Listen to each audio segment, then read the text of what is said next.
Mateus 24, 36. Diz assim a palavra do Senhor: porém daquele dia e hora ninguém sabe, nem os anjos do céu, nem o Filho, mas unicamente o meu Pai. E como foi nos dias de Noé, assim será também a vinda do Filho do Homem. Porquanto, assim como nos dias anteriores ao dilúvio, comiam, bebiam, casavam e davam-se em casamento, até o dia em que Noé entrou na arca, e não o perceberam, até que veio o dilúvio e os levou a todos. Assim será também a vinda do Filho do Homem. Então, estando dois no campo, será levado um e deixado o outro. Estando duas moendo no moinho, será levada uma e deixada a outra. Vigiai, pois, porque não sabeis a que hora há de vir o vosso Senhor. Mas sabei isso: se o pai de família soubesse a que vigília da noite havia de vir o ladrão, vigiaria e não deixaria que fosse arrombada a sua casa. Por isso, estai vós apercebidos também, porque o Filho do Homem há de vir a hora em que não penseis. Deus abençoe a sua palavra nos nossos corações. Amados, nesta noite nós vamos falar sobre trombetas. Até porque nós estamos aí celebrando hoje a festa de trombetas. Eu vou falar um pouco sobre algumas festas, bem resumidamente, para aqueles irmãos que estão chegando agora na nossa comunidade, para aqueles que estão nos acompanhando em casa, que porventura ainda não têm o conhecimento de algumas festas bíblicas.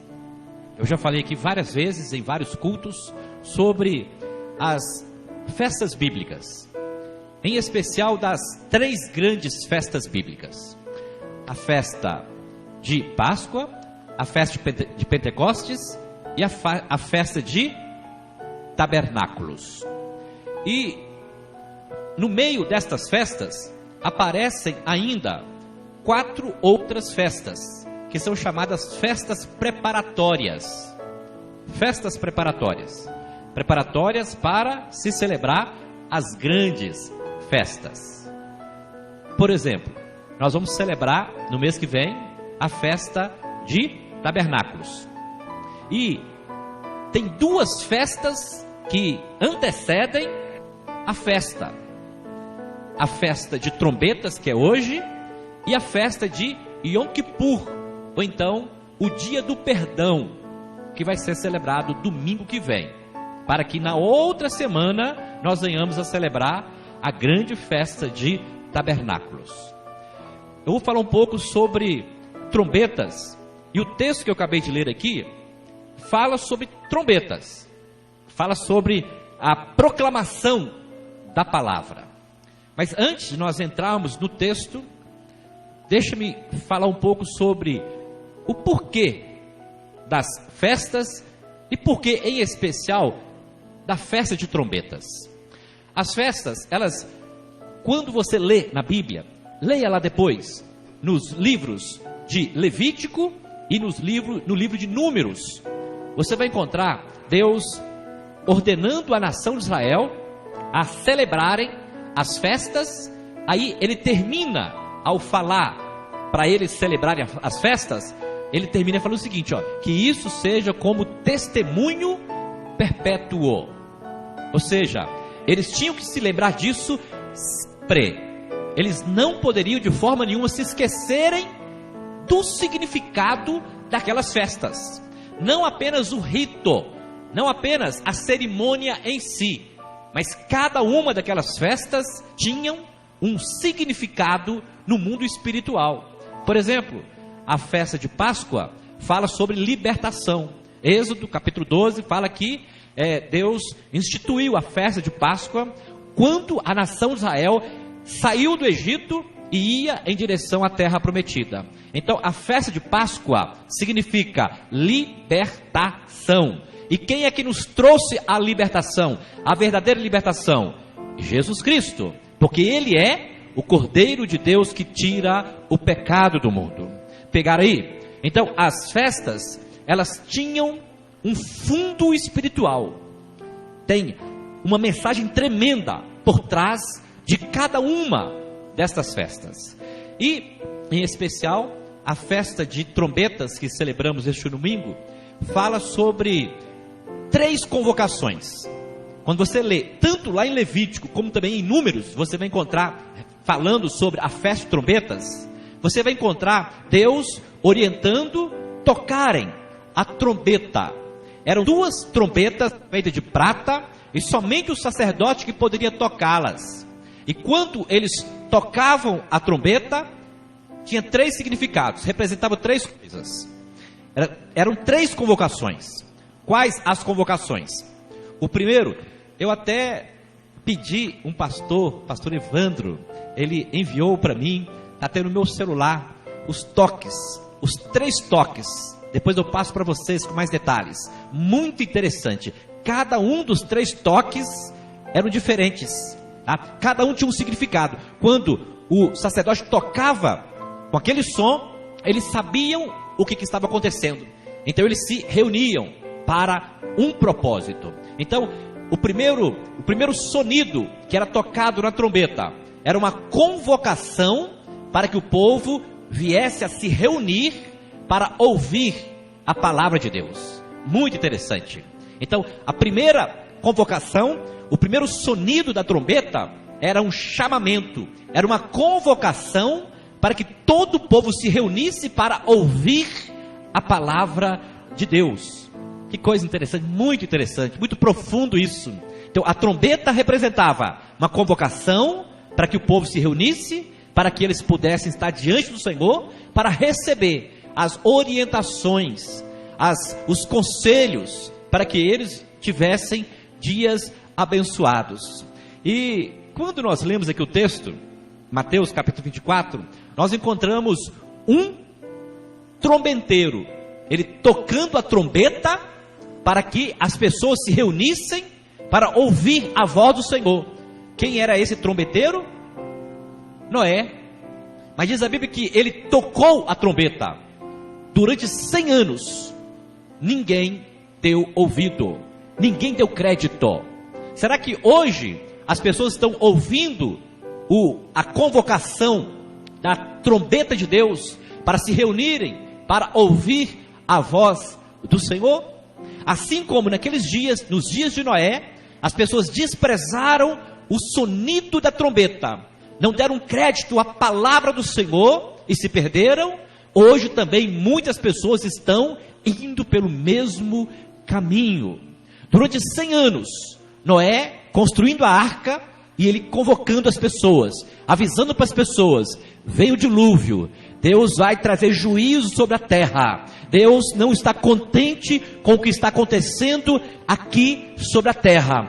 Se consertem, se regenerem, nasçam de novo, busquem a face do Senhor. Durante 100 anos, Noé pregando, e eles não deram ouvido à voz do Senhor. Então, a primeira trombeta é uma convocação para que nós venhamos a nos reunirmos para ouvir a palavra de Deus. Está vendo? A importância, irmãos, eu tenho falado muito sobre isso, a importância de nós estarmos reunidos na casa de Deus, para ouvirmos os preceitos do Senhor. Você pode ouvir uma mensagem aonde quer que você esteja, mas quando você reúne na casa do Senhor, você está ouvindo o som da trombeta, a convocação para se reunir, para ouvir a palavra do Senhor, para ser edificado, para ser fortalecido por meio dos ensinamentos que vêm do coração de Deus. A segunda trombeta, a segunda convocação, era uma convocação para a guerra. Quando a nação de Israel estava para ser atacada, então o sacerdote pegava a trombeta de prata e tocava. E ao tocar um sonido bem definido, todo o povo, todos, diz a Bíblia aqui, acima de 20 anos, que podiam pegar em armas, eles se reuniam para poder combater o exército inimigo. Então, o segundo sonido, a segunda convocação da trombeta, fala de nós nos reunirmos para guerrearmos, para estarmos juntos em oração, para nos revestirmos da graça do Senhor, a fim de que possamos guerrear juntos. Aí Isaías fala assim, ó, um ao outro ajudou, e ao seu próximo diz, esforça-te. Isso é quando nós damos ouvido ao som da trombeta e nos reunimos para guerrear. Nós estamos agora guerreando, porque a nossa luta, diz a Bíblia, não é contra carne nem sangue, mas contra principados e potestades, dominadores que agem nas regiões celestiais. Então a segunda convocação da trombeta fala de uma convocação para nós estarmos guerreando, para nós estarmos pelejando. Mas o mais interessante é que nessa peleja, o próprio Deus fala, vós não precisais pelejar, porque eu pelejo por vós. Então qual que é o papel que nós temos que desempenhar ao ouvirmos essa convocação para a peleja? É ouvir a convocação para nos reunirmos, porque quando nós nos reunimos, o Senhor se agrada da unidade, e Ele vem e confirma a vitória. Aleluia! A terceira convocação da trombeta era para festejar. Quando estava próximo uma das festas, o sacerdote também se levantava, pegava a trombeta e tocava com um sonido definido. Aí quando eles ouviam aquele sonido, que era definido, porque cada um deles eram distintos, cada um tinha uma maneira de ser tocada. Alguns eram repetitivos, outros eram bem pausados, outros eram repicados. Para quê? Para que as pessoas ao ouvirem decifrassem qual era o objetivo daquela convocação. Então a terceira convocação da trombeta era para festejar. Você não vai encontrar no mundo um povo mais festeiro do que o judeu, porque se você for ler a Bíblia, você vai encontrar inúmeras festas que Deus orientou o povo para celebrar. É por isso que, eu não sei se vocês já ouviram, algumas canções israelitas, já virar canções de Israel, você não vê canção triste, você só vê canção alegre, canção que dá vontade de pular, de dançar. Por quê? É um povo que, mesmo em meio à prova, sofrimento, tristeza, perseguição, mesmo vivendo por 40 anos no deserto, mesmo presos por aproximadamente 430 anos lá no Egito, eles não perderam a essência de celebrar, de se alegrar na presença do Senhor.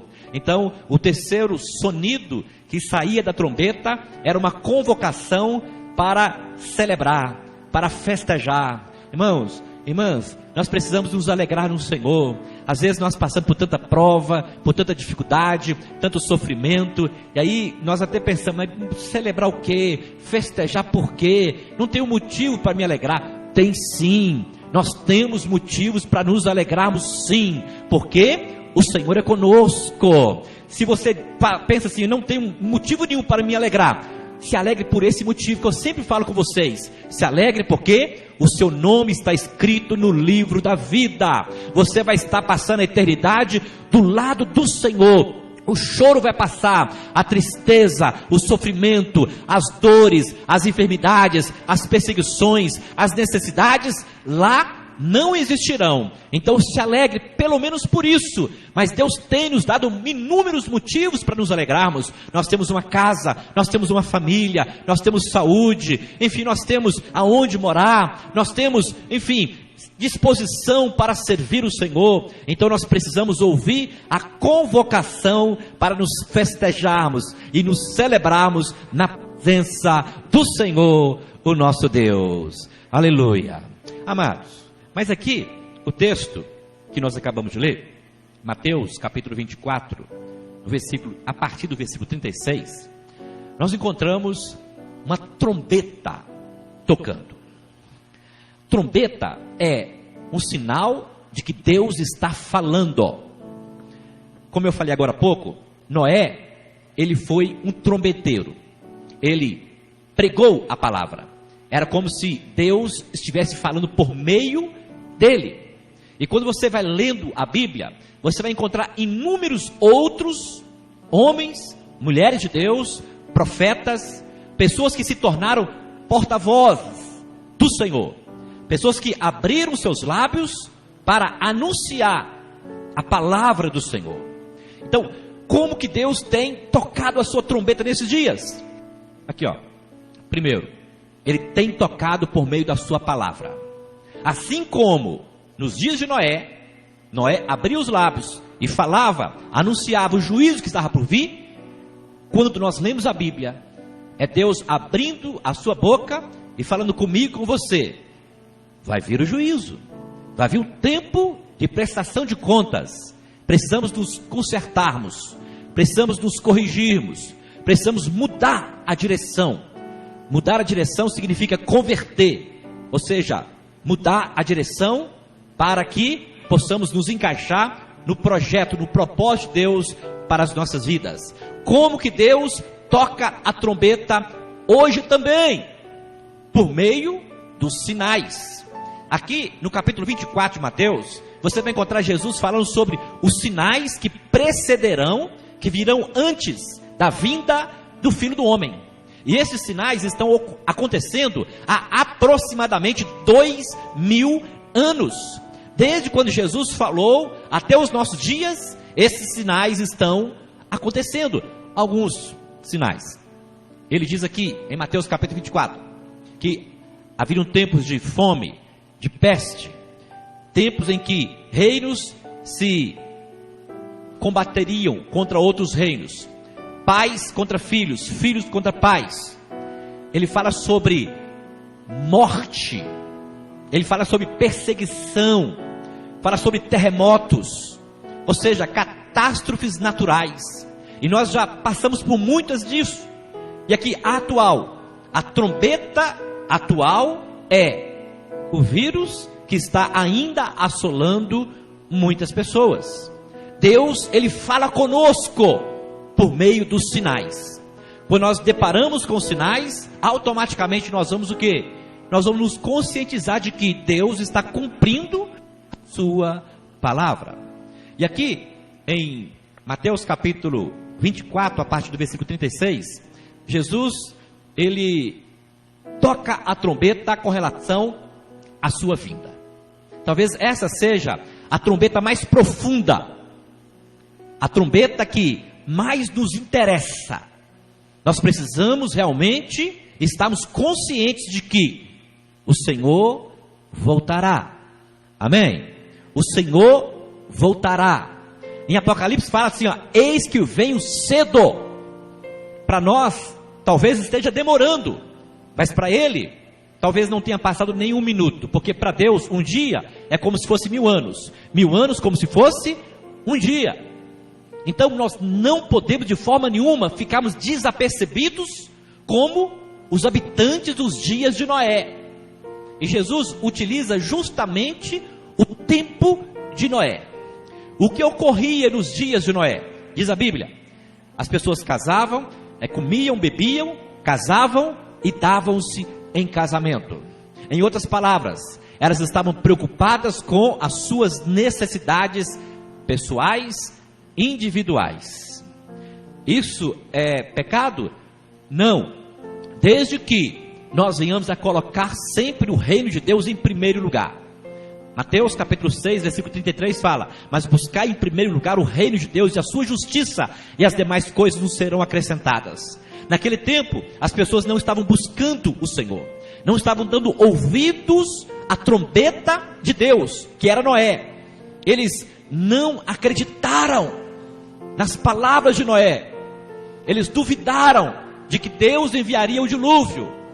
Até porque, irmãos, irmãs, se nós formos observar, era quase que impossível eles acreditarem de que haveria um dilúvio. Por quê? Até então não havia chovido na terra. Eles não sabiam o que era chuva. A Bíblia fala em Gênesis que Deus enviava um orvalho para molhar, para regar a terra. Era um orvalho. Sabe esse orvalho de manhã que cai sobre as plantas?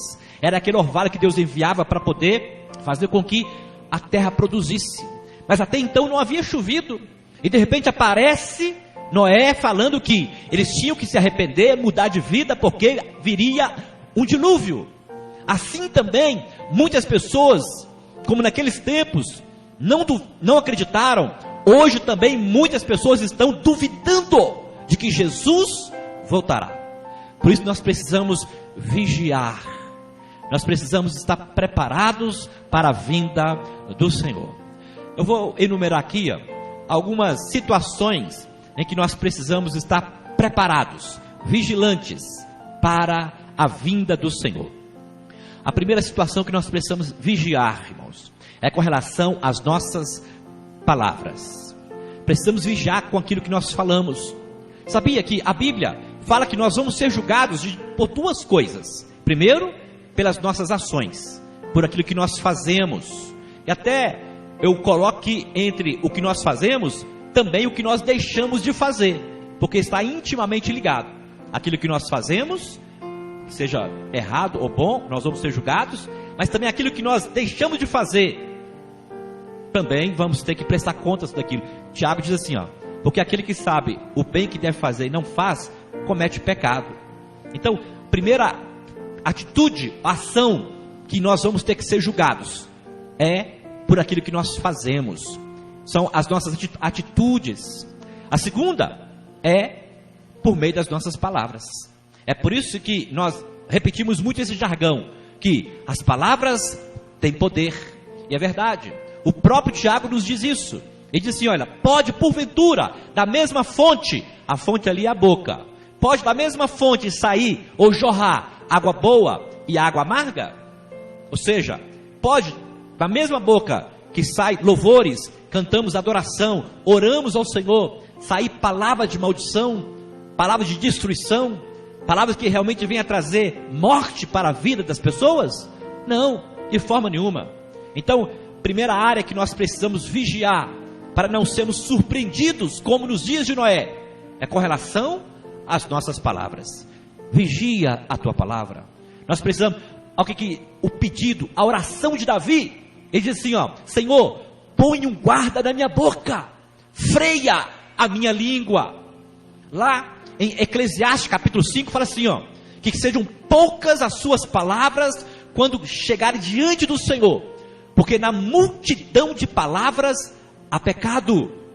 Então nós precisamos vigiar com relação às nossas palavras, que nós possamos abrir os nossos lábios e profetizar somente bênção, profetiza vida, profetiza vitória. Você olha para a sua casa, você vê o seu marido, a sua esposa, seus filhos, que não querem nada com Deus, não fale isso, profetiza que eles vão ser alcançados, profetiza que eles vão ser salvos, profetiza que eles vão ser libertos, porque a sua palavra, ela vai tomar um peso gigantesco no mundo espiritual, e vai confirmar, segundo aquilo que você está profetizando. Lembra do capítulo 37 de Ezequiel? Diz a Bíblia que Deus tomou o profeta, o levou para um grande cemitério a céu aberto, onde havia muitos ossos sequíssimos, pessoas que haviam morrido, e Deus pergunta para o profeta, pode porventura esses ossos reviverem?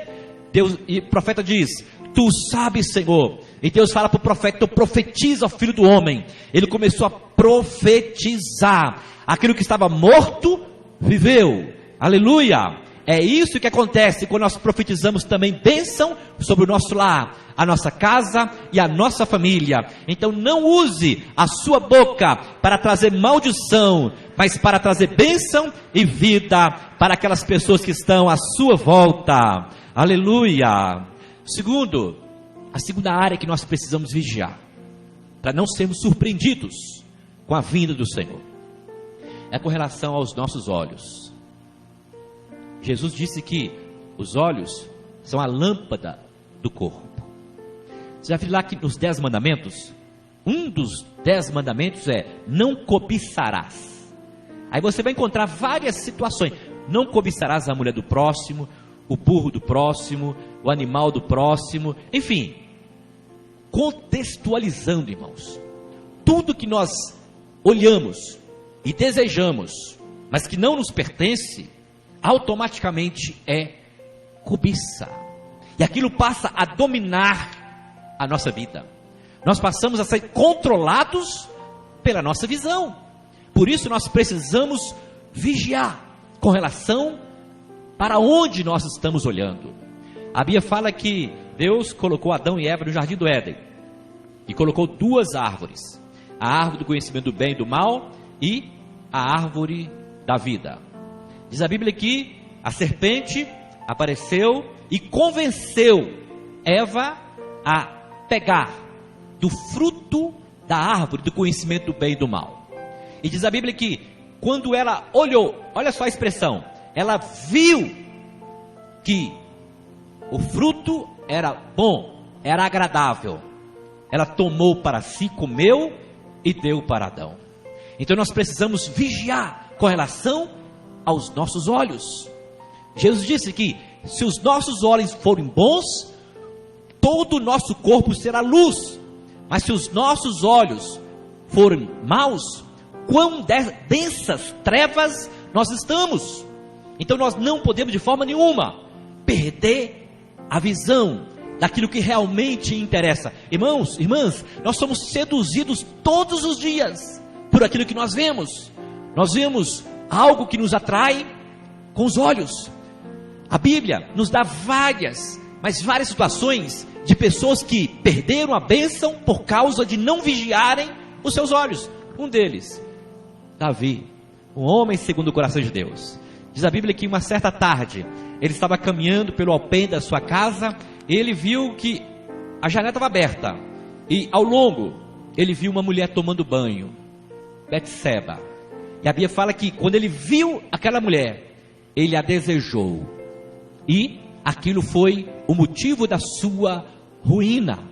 Quantas janelas se abrem diante dos nossos olhos, tentando nos seduzir. Por isso nós não podemos de forma nenhuma deixarmos de vigiar com relação aos nossos olhos.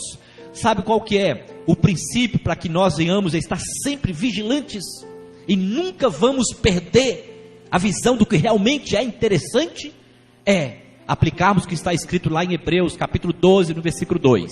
Diz assim, olhando firmemente para Jesus, o autor e o consumador da nossa fé. Se você tirar os olhos de Jesus, automaticamente você vai ser seduzido pelas coisas deste mundo.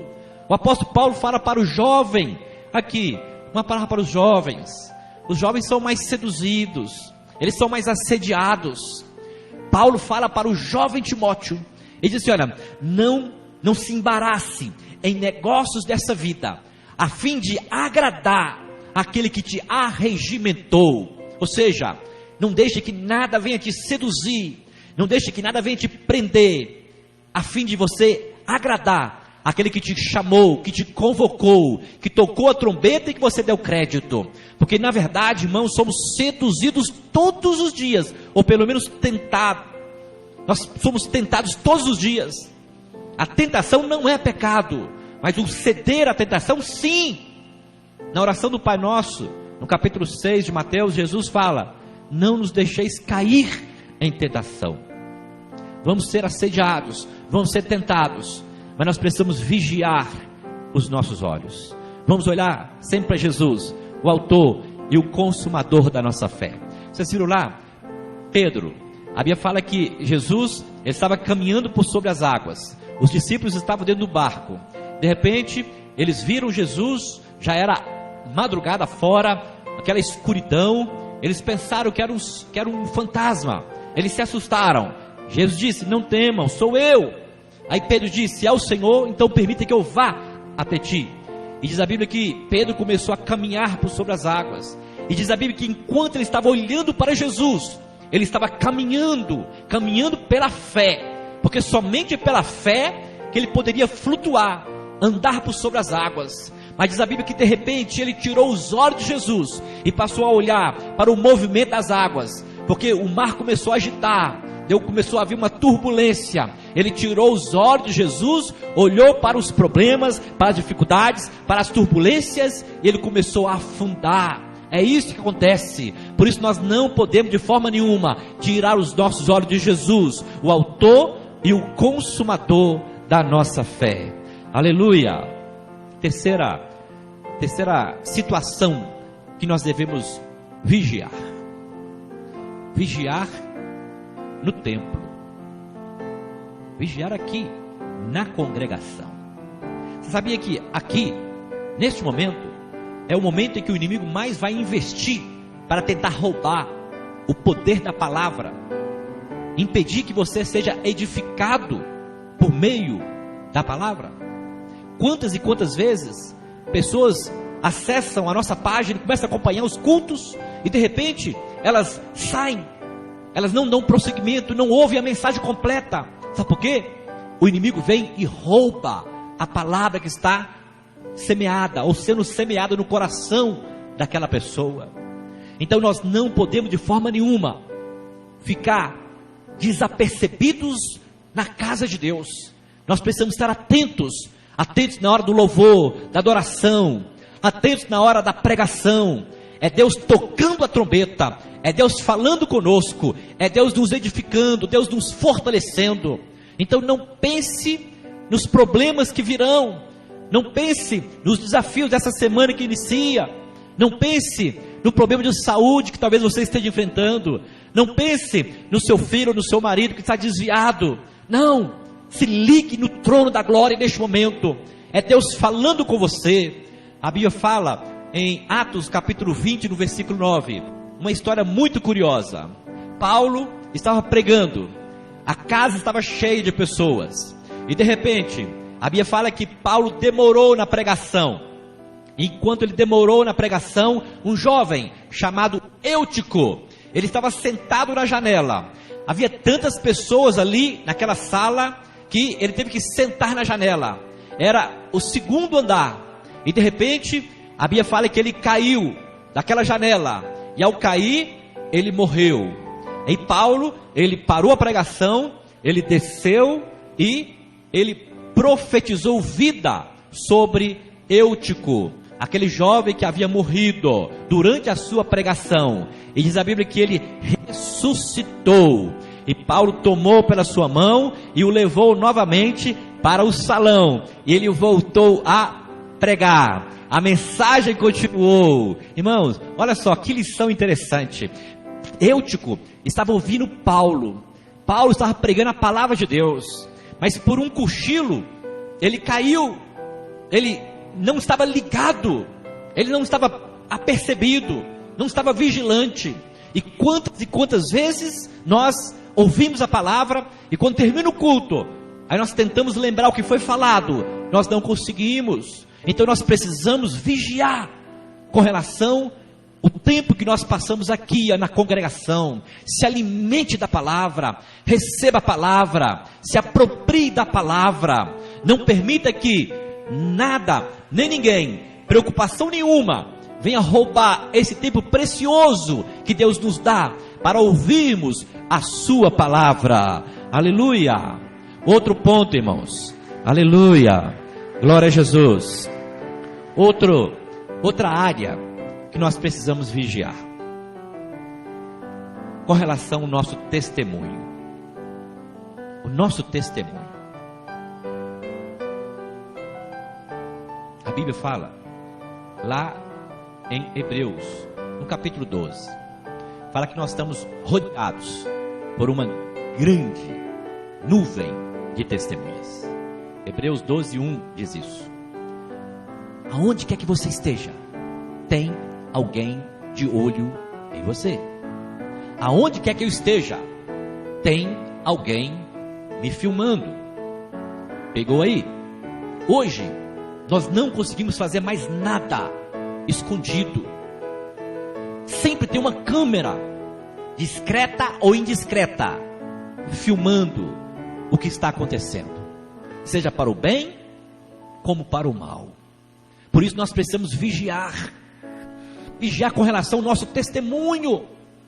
Hoje está muito difícil ganharmos alguém para Jesus por palavras.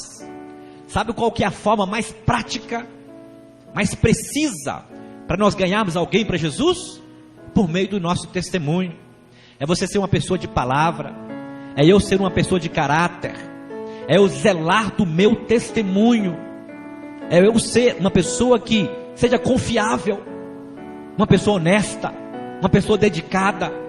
Por exemplo, no trabalho, quantas e quantas vezes nós somos testados no trabalho, muitas pessoas para fazerem várias coisas, e muitas pessoas deixam de fazer aquilo que precisa ser feito, e algumas vezes nós somos também iludidos e deixamos de fazer aquilo que nós precisamos fazer, porque estamos sendo remunerados, pagos por aquilo.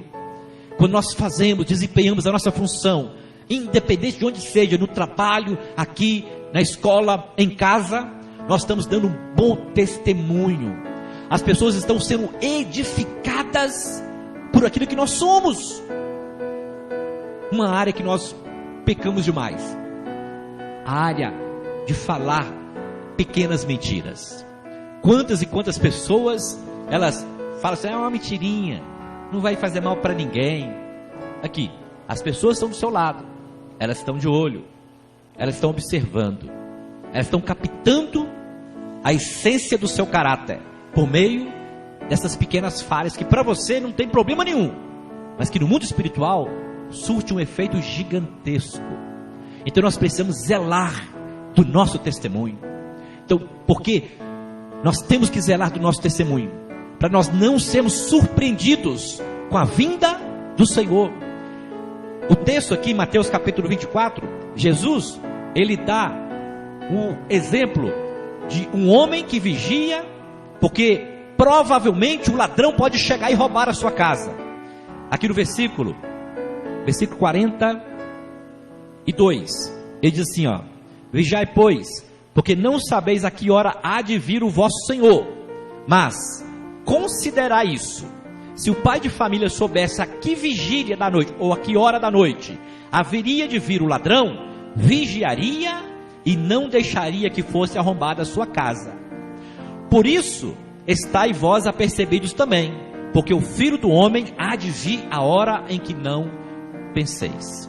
Então, eu fecho a mensagem trazendo esta orientação para todos nós. Vamos estar apercebidos, vamos estar vigilantes, a tempo e fora de tempo, porque nós não sabemos que hora há de vir o nosso Senhor. Ele pode vir, assim como também nós podemos ir. Entenderam? Ele pode vir. A Bíblia fala que ele virá. E como que ele virá? Diz a Bíblia aqui em Mateus capítulo 24, versículo 30. Então aparecerá no céu o sinal do Filho do Homem, e todas as tribos da terra lamentarão, e verão o Filho do Homem vindo sobre as nuvens do céu, com poder e grande glória. E ele enviará os seus anjos com um grande clamor de trombeta, os quais ajuntarão os seus escolhidos desde os quatro ventos, de uma a outra extremidade. Perceberam que aqui Jesus fala sobre a última trombeta, a trombeta que os anjos vão tocar para manifestar duas situações. Primeiro, o juízo sobre aqueles que não estão vigiando, e segundo, para que nós venhamos a ser arregimentados, ajuntados e sermos levados às nuvens até o nosso Senhor. Então que nós possamos estar apercebidos, que possamos realmente estar vigilantes, porque o Senhor está voltando. Deus abençoe a sua palavra nos nossos corações. Amém? Glória a Deus.